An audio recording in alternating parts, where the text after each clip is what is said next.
Как реагирует тело? Тело лентяй, конечно, оно не хочет, даже идти не хочет. Заходить тяжко. Я думаю, это больше для мужчин кайф, а женщинам они более нежнее, и это как бы преодоление себя. Дыхание, конечно, перехватывает. После того, как выйти из воды, нужно обсохнуть. Это лучший вариант. Или вытереться и одеться, и потом идти. Ну, некоторые, я видела, бегают. Ну, можно идти, главное, быстрым шагом. Ну, у вас медленнее не получится, потому что холодно.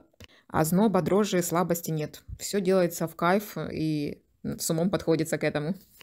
Что дает холод реально? Стоит ли оно того? Стоит оно того. Это залог ну, вашего здоровья, долголетия, молодости, красоты. Это самое лучшее, что придумала природа. Все процессы в организме запускаются. Нет нагрузки на организм. Ну, это must have, это уникальное.